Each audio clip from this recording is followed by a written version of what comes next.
Ante était un vieil homme, ses jours peints dans les tons sourds de la solitude. Des années s'étaient écoulées depuis que Mante, sa femme, avait quitté son monde, emportant avec elle ses couleurs vibrantes et ses rires faciles. Maintenant, il vivait seul, sa maison un sanctuaire de routine tranquille, café fort et noir, une tranche de pain sucré, souvent de la veille, et puis les longues heures passées à la fenêtre. La rue à l'extérieur se déroulait comme un film muet, ses acteurs distants, leurs drames inaudibles. Il était un spectateur protégé par le verre et la digne quiétude de l'âge. Un après-midi blanchi par le soleil, lors de sa lente promenade habituelle, ce calme soigneusement construit fut brisé.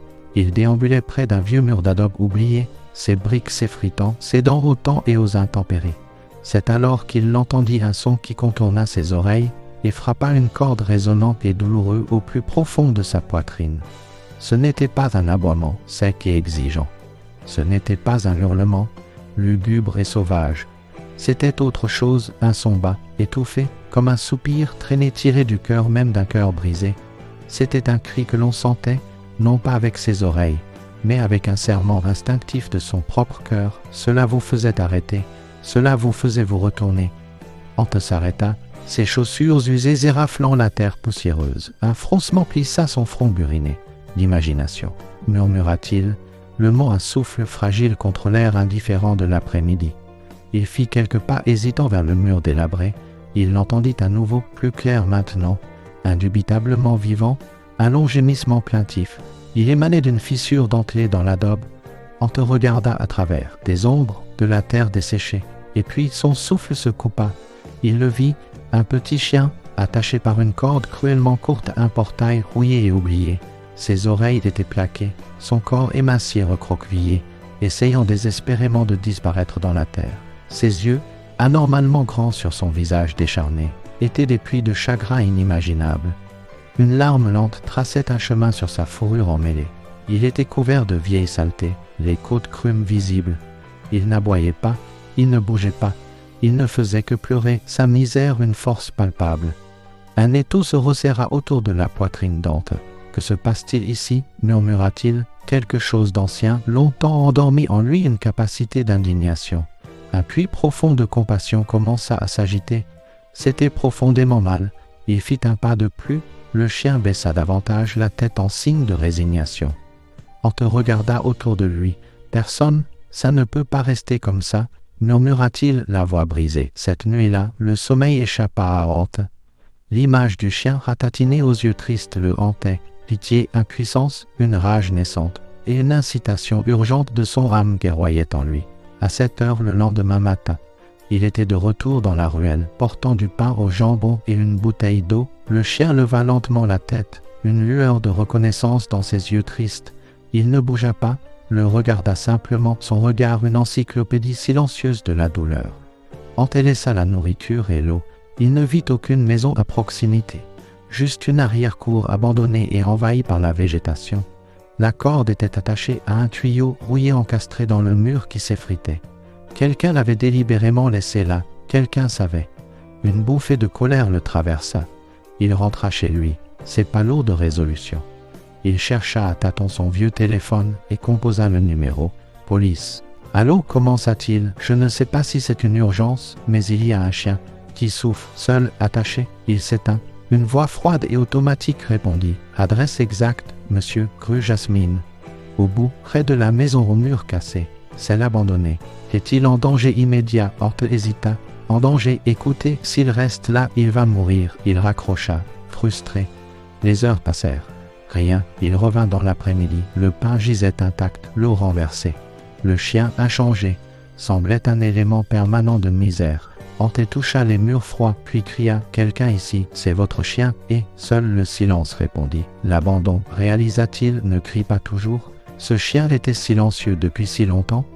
Mais Ante avait entendu. Et maintenant, il ne serait plus silencieux non plus. Cette nuit-là, Ante n'était pas seul.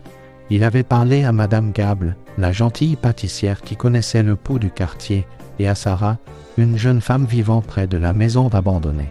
Aucune des deux n'était au courant pour le chien. Vraiment, avait demandé Sarah, un sourcil arqué d'incrédulité. Je passe par là tout le temps.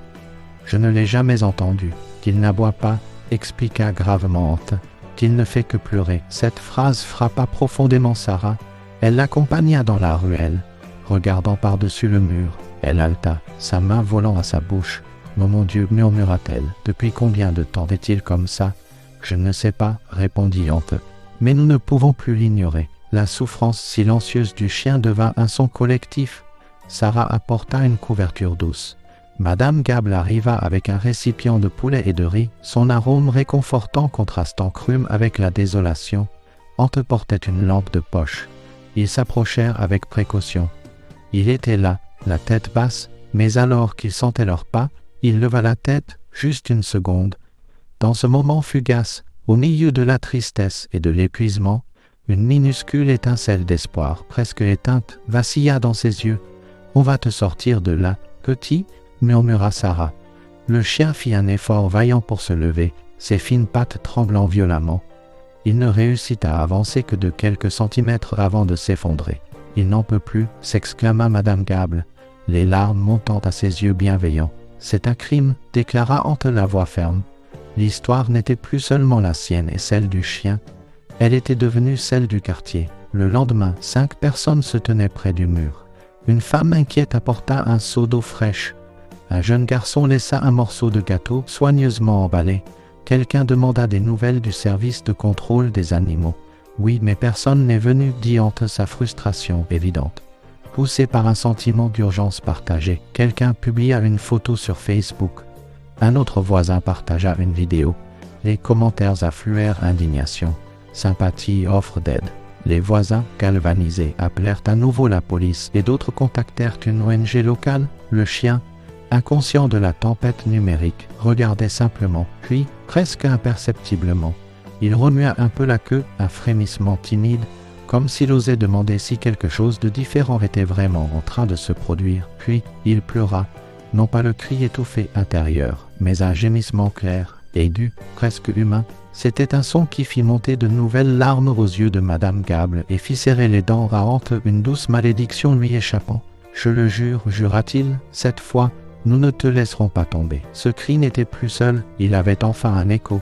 Le lendemain matin, la ruelle n'était plus oubliée. Il y avait du mouvement, des murmures d'inquiétude. Sarah se tenait près de la clôture, les yeux rouges d'une nuit blanche. Madame Gable arriva, avec son panier de pâtisserie, s'asseyant sur un seau renversé. Ante se tenait avec elle, appuyée sur sa canne, un carnet à la main tremblante. « S'ils ne viennent pas aujourd'hui, j'irai à la mairie » déclara-t-il. Vers 10 heures du matin, leur persistance paya. Une camionnette d'une petite organisation locale de sauvetage d'animaux arriva. 2 bénévoles en sortirent, Ben, un homme au visage aimable, et Lena, une grande jeune femme à l'expression sérieuse et déterminée. « Où est-il » demanda le nain. Ante les conduisit. Le chien était toujours là, peut-être plus maigre, plus silencieux. Mais il entendit leurs pas et leva la tête. Quelque chose dans ses yeux changea, une reconnaissance subtile, comme si son corps la reconnaissait enfin une chance. Le nain s'agenouilla près du mur, parlant doucement. « Bonjour, petit. Nous sommes là. » Le chien pencha la tête, son regard demandant. Est-ce vraiment vrai? Le petit portail de la cour était verrouillé par un cadenas épais et rouillé. Mince, marmonna Ben. Qui met un chien là et l'enferme, dit Sarah, la voix tendue de colère. Quelqu'un sans âme. Le nain appela à nouveau la police. Cette fois, la réponse fut différente. L'affaire était signalée, étayée par des photos, des vidéos, des témoins et l'indignation de la communauté. D'autres voisins se rassemblèrent. C'est de la maltraitance, sanglota une femme. C'est inhumain, ajouta Ante. Soudain, la porte latérale de la maison délabrée grinça et s'ouvrit. Un homme débraillé en sortit, chemise déchirée, visage fatigué, yeux vides. Le silence tomba, il regarda le chien, puis les gens ne disant rien. Le nain lui fit face. « Ce chien est à vous ?» Il ne répondit pas. « Depuis combien de temps ne l'avez-vous pas nourri ?» insista-t-elle. Il baissa la tête. Ante s'avança. « Quel genre de personne laisse un être vivant mourir comme une pierre ?» L'homme marmonna juste. « Je ne savais pas quoi faire de lui. » « Eh bien, le laisser pleurer n'était pas une option, » cria Sarah, les yeux flamboyants. Le nain, pendant ce temps, avait forcé le cadenas. Un déclic, et le métal céda. Ils entrèrent. Pour la première fois depuis des jours, peut-être des semaines, une main douce toucha le chien. Le nain s'agenouilla, lui caressant la tête avec une douceur qui semblait étrangère à sa souffrance. Le chien ferma les yeux, non pas de peur, mais dans ce qui ressemblait à un profond soulagement. Ben enveloppa soigneusement son corps fragile et émacié dans une couverture. L'animal ne résista pas, il se laissa porter. Lorsqu'ils passèrent le portail dans la rue, les voisins rassemblés éclatèrent en applaudissements spontanés. C'était un son de victoire, de compassion triomphante, et le chien, pour la première fois depuis Dieu sait quand, réussit un faible mais net battement de queue. Ben et le nain le manipulèrent avec le plus grand soin. « Allez, champion, le pire est passé », murmura Ben en l'installant dans la voiture. Ante s'approcha. « Emmenez-le quelque part où on l'appellera par son nom, dit-il doucement.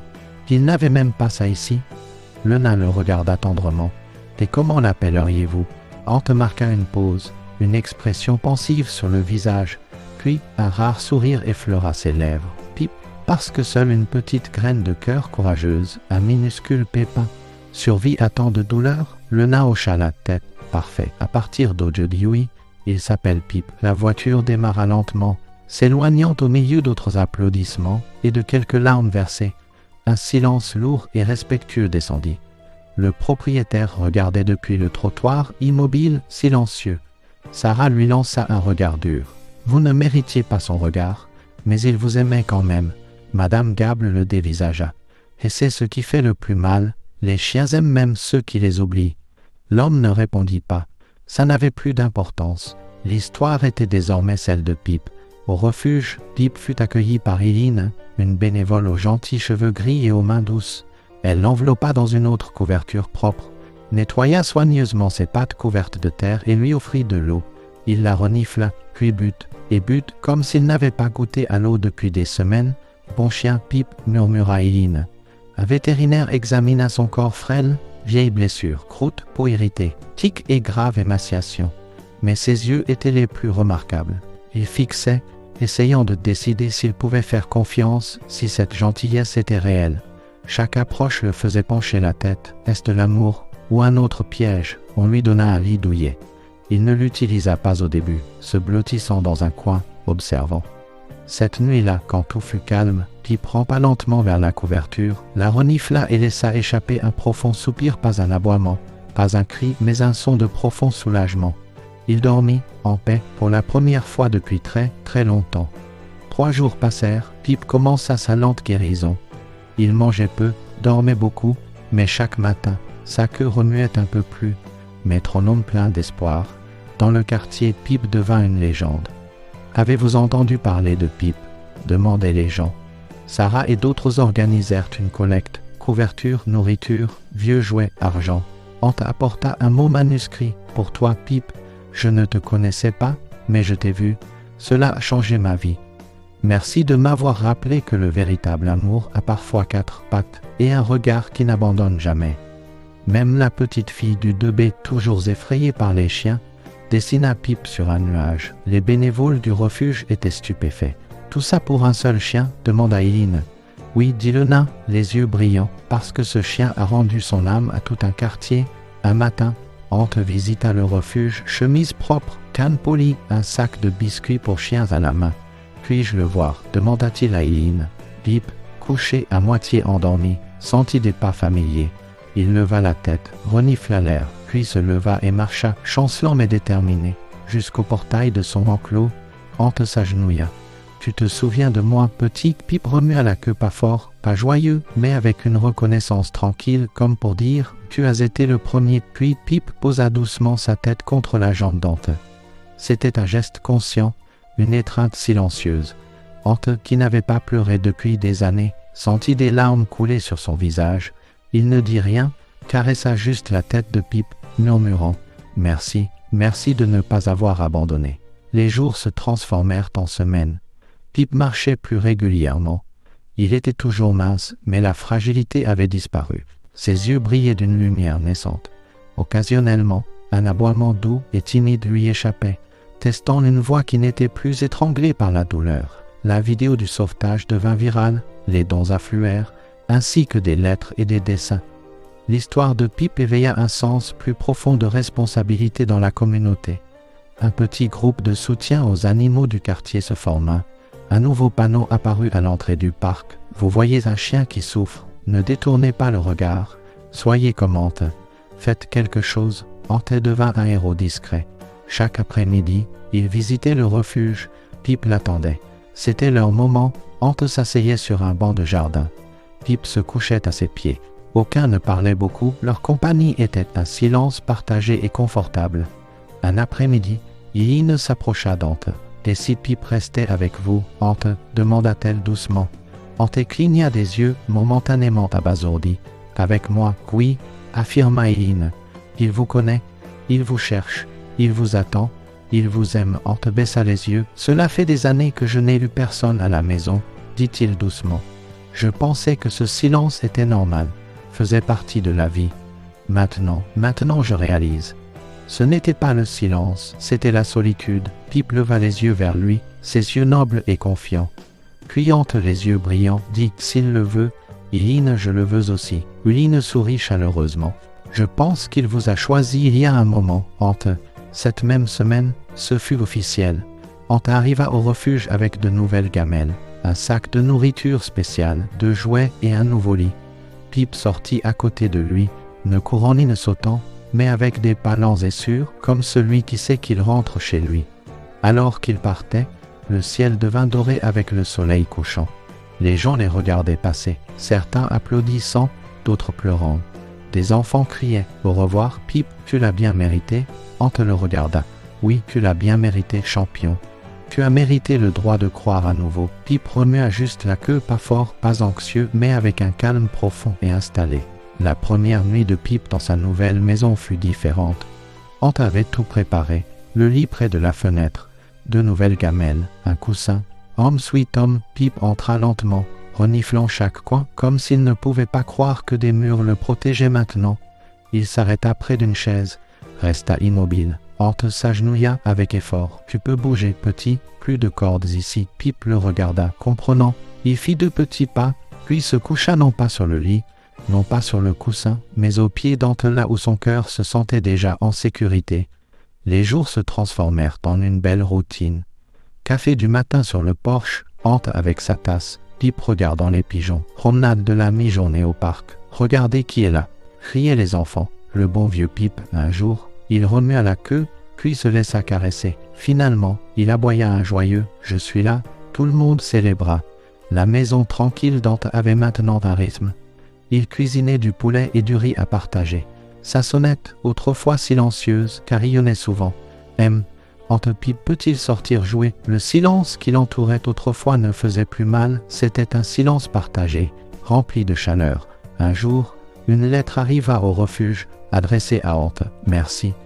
Vous n'avez pas seulement sauvé un chien, vous nous avez tous rappelé ce qui compte vraiment, que chaque regard, chaque queue qui remue, est une histoire qui mérite d'être racontée.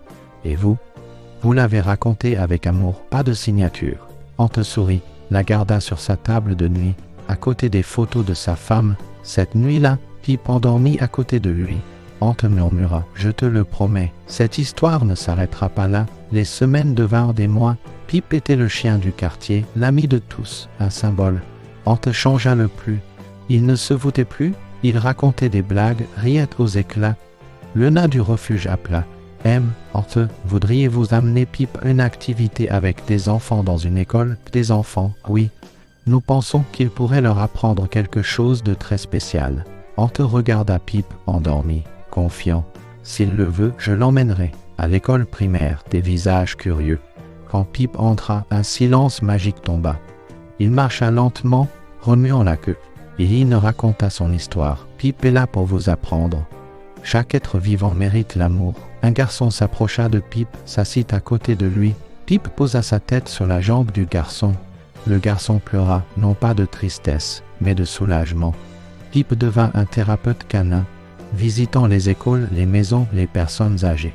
Il s'asseyait juste, regardait tendrement. Sarah dit, ce chien guérit tout le monde. Sans un seul mot, Ante pensa. Il m'a guéri en premier. Le temps passa, doucement. Pip était fort, joyeux, léger. Un dimanche, lors de leur promenade, Ante sentit quelque chose de différent. Pip marchait plus lentement, fatigué. Mon pote, Pip le regarda, continua sa marche à petits pas. Au parc, il se coucha sous son arbre préféré. Ante s'assit à côté de lui dans leur silence significatif. Cette nuit-là, Pip mangea, but, se coucha sur son lit. Ante lui caressa la tête. « Bonne nuit, Pip. Je t'aime beaucoup. » Pip leva les yeux, remua la queue une fois, ferma les yeux et dormit. Cette fois, il dormit si profondément qu'il ne se réveilla pas. Le lendemain matin, le silence parut nouveau, un silence d'adieu. Pip gisait paisiblement. Ante s'assit à côté de lui. « Merci, dit-il, de m'avoir appris à vivre à nouveau. » Et puis, il pleura comme on ne pleure que lorsqu'on a vraiment aimé. La nouvelle se répandit. Le quartier s'arrêta. L'école observa une minute de silence, des fleurs à la porte d'Ante, des dessins sur la clôture du parc. Madame Gable organisa une petite cérémonie. Il n'était pas seulement un chien. C'était un professeur, en l'honneur de Pip. Ante fonda la promesse de Pip, une queue qui remue, un cœur qui bat chaque semaine. Avec Sarah, Irine et des voisins, il visitait des zones abandonnées, sauvait, nourrissait, caressait. Dans chaque regard triste, il voyait Pip. Il n'était pas parti, Pip était dans les rires des enfants, dans la voix renouvelée d'Ante, dans chaque âme qui aimait à nouveau les animaux grâce à lui. La promesse de Pip grandit. Sous l'arbre préféré de Pip, le quartier plaça une petite plaque de pierre. Ici reposa le cœur le plus courageux, Pip, le chien qui éveilla nos âmes. Quelqu'un laissait toujours une fleur, un enfant du pain, un adulte une pensée. Ante y allait chaque semaine. Parlait doucement de sa semaine. Un journaliste local approcha Ante. « C'est vous, avec le chien ?»« Oui. »« Pouvons-nous raconter votre histoire ?» Il réfléchit. « Racontez-la. Mais pas comme la mienne. Racontez-la comme celle de tout le monde. Pip n'était pas seulement à moi. Il appartenait au quartier. » L'article fut partagé des milliers de fois pour sa beauté, sa simplicité, son message. Un jour, Ante se promenait avec son nouveau chien, un petit bâtard sauvé d'une autoroute. Un enfant s'approcha. « C'est Pip ?» Ante s'agenouilla, sourit. « Non, mon garçon. Pip n'est plus là. Mais si tu fermes les yeux un instant et que tu écoutes très attentivement, peut-être pourras-tu le sentir près de ton cœur. » L'enfant le fit. Pendant une seconde, il jura avoir entendu une queue remuer. Il sourit. Pip n'avait pas besoin de mots. Il avait juste besoin d'être vu, entendu, aimé. Parfois, la vie ne crie pas, elle pleure doucement. Pip était ce cri. Il fut vu par quelqu'un qui écoutait. C'était suffisant. C'était une histoire de transformation. Pip a enseigné l'amour inconditionnel. Souvenez-vous de cela. Là-bas, il pourrait y avoir un chien comme Pip, sa corde d'indifférence. Quand cela arrive, ne détournez pas le regard. Soyez comme Ante. Faites quelque chose. Pour cet être vivant, cela peut être tout. Cette histoire ne finit pas tant que quelqu'un la raconte, l'écoute, se souvient de Pip. Il est toujours là. Merci, Pip, de nous avoir montré que même une âme brisée peut apprendre au monde à mieux aimer.